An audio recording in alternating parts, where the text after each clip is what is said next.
Қайырлы күн достар, менің каналыма қош келдіңіздер. Бүгін сіздермен соло жармасынан, яғни овсянкіден өте тәмді оладушки жасайтын боламыз.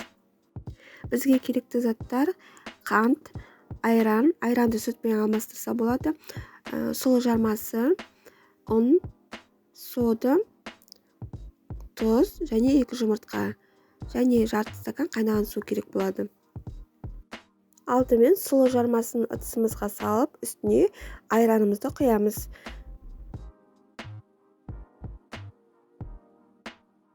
Араластырамыз.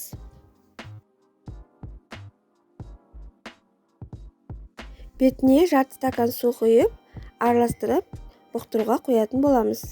Егер сіз сүт қолдансаңыз, су қолданбай-ақ қойсаңыз болады. Енді 2 ас қасық қант салатын боламыз. Егер дәмдірек болғанын қаласаңыз, қантын көбейтсеңіз болады. Бетіне 2 жұмыртқамызды салып, араластырамыз.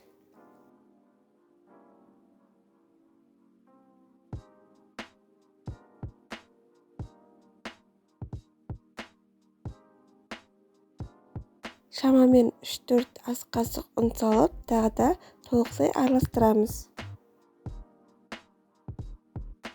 1 шай қасық қауіпсізгіш және 1 шымшы тұзымызды салып, араластырамыз. Міне бізде осындай қоймалжың масса шығуы керек.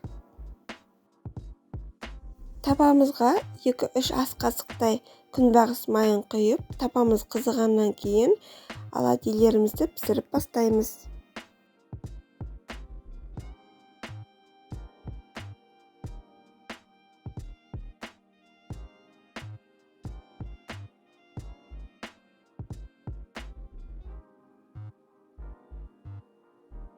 Төменгі жағы қызарғанда екінші жағына ауыстырамыз.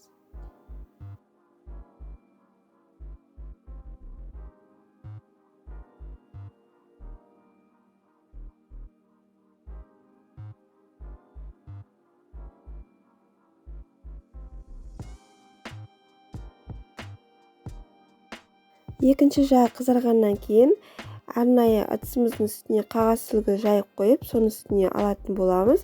Қағаз сүлгі бүкіл майын сорып алатын болады. Міне осы әдіспен бүкіл оладьилерімізді пісіріп аламыз. Және де әлсін-әлсін шағу майын құйып тұруды ұмытпаймыз.